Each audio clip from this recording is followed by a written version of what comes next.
despite the narrative that the Democratic Party is the party of women, right? You guys understand? In both elections, white women voted for Donald Trump, despite the narrative that Trump supporters are sexist. Not only did Donald Trump get more white women votes than Hillary Clinton, then in the re-election, he got a higher percentage of the white women vote than he did in 2016. So the Democrats see that the suburban white women vote is up for grabs. So since they see that this vote is up for grabs, they compete for that. They compete for the vote that's up for grabs because they know that they have a large percentage of black people on the plantation that will vote for them no matter what they do. So if they they have a large percentage of black people that are going to vote for them no matter what, why would they have a black agenda? They might as well have an agenda for the people who are divided. So white suburbia is divided on whether they should vote for Republicans or Democrats. So they appeal to them. And this is the argument that I made last year that made a lot of people pissed off. Because I said, if you're black, and this is the last thing I'm going to share, CJ, I'll pass it to you. If you're black, when you give up all our power, you sell all of us out when you vote for the anti-black Democratic Party, because you cut off our legs. This is what Ice Cube was saying. And Ice Cube was attacked because he said we cannot vote for the Democratic Party without an ask. Right. Now, this is my theory of change that I was trying to explain to Voss. I was trying to explain to these progressives before I completely kicked these motherfuckers to the curb. I was trying to yo, I want you guys to understand where I'm coming from. Then I realized it was a lost cause. So let me explain to you guys my theory of change for the black Americans when it comes to electoralism, right? The only option that we have. So I voted Green in 2020 and 2016. Now, I have a lot of criticism of the Green Party, but I am a policy-based voter, and I believe it's way more realistic to take over a party that believes in this stuff than taking over the Democratic Party, right? Right. So this is my theory of change, and I'm not saying that the Green Party should be 100% has to be our mechanism for this, but look at the platform here. Do you know something here? I know you guys can't have a hard time reading it, but you want look at this. Look at the social justice tab. The Green Party was the only people that was running on reparations, and then they support ending the drug on war, ending the war on drugs. A 75% military budget cut. Not that pussy ass shit that Bernie said. Bernie was like, I'm not mad at him for doing this because he got to start somewhere. But Bernie was like, we should cut the military by 10%. The Green Party was like, no, 75%. Are we serious about fighting climate change or not? So I got criticism of the Green Party, but when I see this, imagine black people as an electorate, since no party supports us, right? We all agree to that. Imagine if us as an electorate got the Green Party to 5%. When third parties get 5%, they get federal funding. Well, because they got the new democracy bill. What's they call it? The voting rights bill. The voting rights bill. The voting rights bill is actually going to end this, but that's a conversation for a whole nother day. We already talked about that before. But anyway, as it is right now, before that horrific bill passes, if the Green Party get 5%, they get federal funding. So I told you guys before, the Democrats don't care about black voters. Both parties don't care about black voters because they know what we're going to do.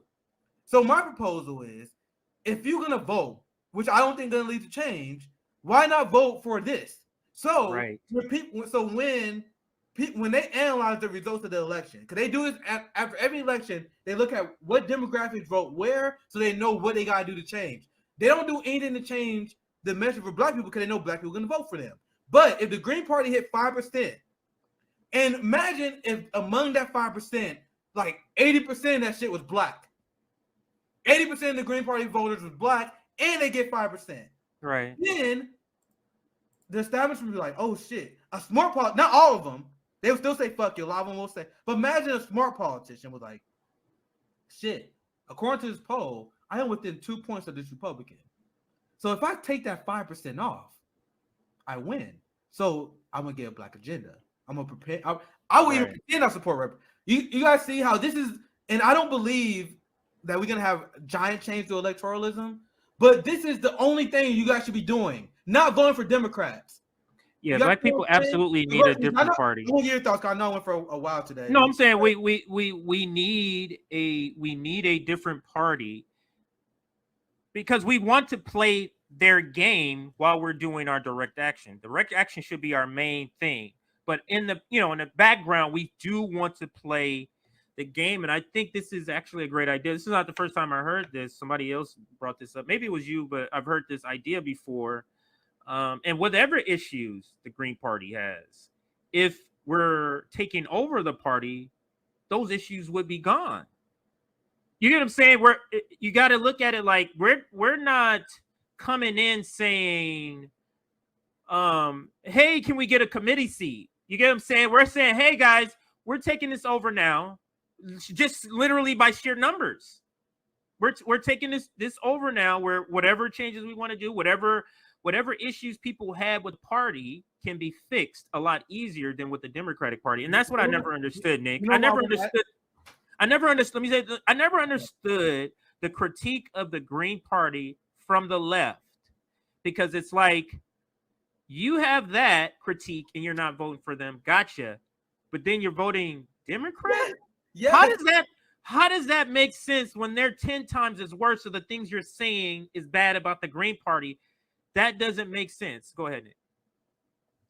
So that's what I advocate for. And I remember when I was making the spill, and there were a lot of leftists who turned on the Green Party recently because they came out in favor of mandates, and that hurt them. I think that was a bad decision. But once again, I actually talked to people before the election, and they heard my messaging. The messaging I was telling people, instead of canceling the Green Party, let's take them over. And I had a ton of local Green Party people. I talked to Green Party people in Kansas City when we had the March for Medicare for All. There were a ton of Green Party people, and they was literally telling me, we want people to take us over. Like the Kansas, and everything is about local politics. And the Green Party people that I met in Kansas City, and they was like, we need people. They will be thrilled if people came over there and tell them how to run shit, as long as they don't abandon their beliefs. Like as long as you don't come in and be like, yo, we gotta become the Republic. As long as you don't do something crazy, like, all right, we gotta make these strategic adjustments. I have heard from people in my city. I heard from people from Twitter. I know from Twitter, they are on regional Green Party. They said we want that to happen. Now, once again, I disagree with a lot on the Green Party, but doesn't that make more sense than voting for Democrats? Like CJ said, I ended with there because your point was so on point. Like I ended because you said, if you guys have a problem with the Green Party but won't vote for them, why you vote for Democrats? You got a problem with them. Doesn't make sense. So all this talk is going to be mute here soon because if they. I don't think it's gonna pass. I actually heard that they're not gonna get the. No, they're not gonna pass that bill. They're not gonna pass that bill. Yeah. I explained before. I'm not gonna go through the whole spill again for time's sake. But if they actually pass that voting rights bill, which is only marketing and not voting rights, you already can fucking vote. They're not actually doing anything. They are dismantling third parties. They're getting rid of the federal election fund, which actually helps third parties get on the ballot. So it was like. They will completely dismantle third parties if that bill passed. I want you guys to understand that.